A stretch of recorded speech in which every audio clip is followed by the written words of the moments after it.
Hello all, I am Nasir. Welcome back to Learn with Nasir and Fatma. In this set of videos, I am going to teach you how to calculate the total uncertainty in your final result.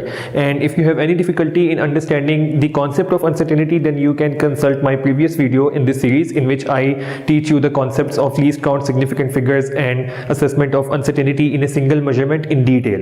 But now we are going to talk about how to calculate the total uncertainty in your final result. We will be talking about different cases, but before we start, let's get some definitions out of the way. These definitions will make the basis for calculating the total uncertainty in different cases, so you should properly understand these definitions before we get into calculating the uncertainties in different cases. Our first definition of today is absolute uncertainty, and you should remember that the absolute uncertainty is actually equal to the least count of the device with which the measurement is taken.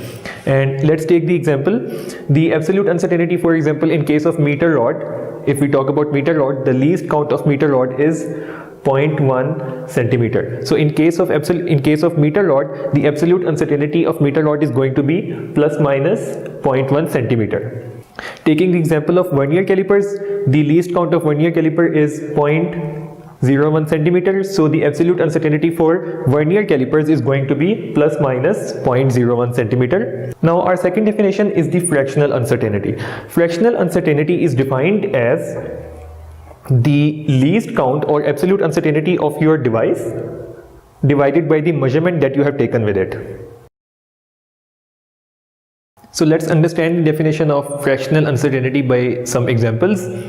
In case of meter rod, for example, I have a measurement with the help of a meter rod and it is 12.5 centimeter, and we know that the least count of the meter rod is 0.1 centimeter.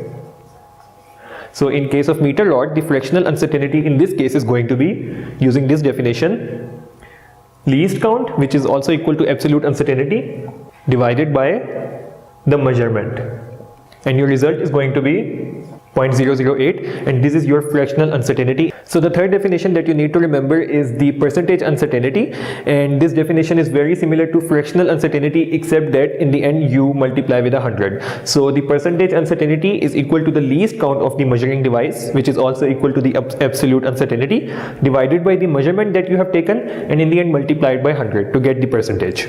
So in case of meter rod, let's take the same example as we took in the case of fractional uncertainty, that the measurement is 12.5 centimeter and the least count of your meter rod is 0.1 centimeter. So percentage uncertainty will be simply your least count or absolute uncertainty divided by your measurement, and this time you will multiply by 100. And if you remember, the value of fractional uncertainty came out to be 0.008 in this case. So you will simply multiply 0.008 by 100 and your result is going to be 0.8%. So this is actually the percentage uncertainty in your measurement.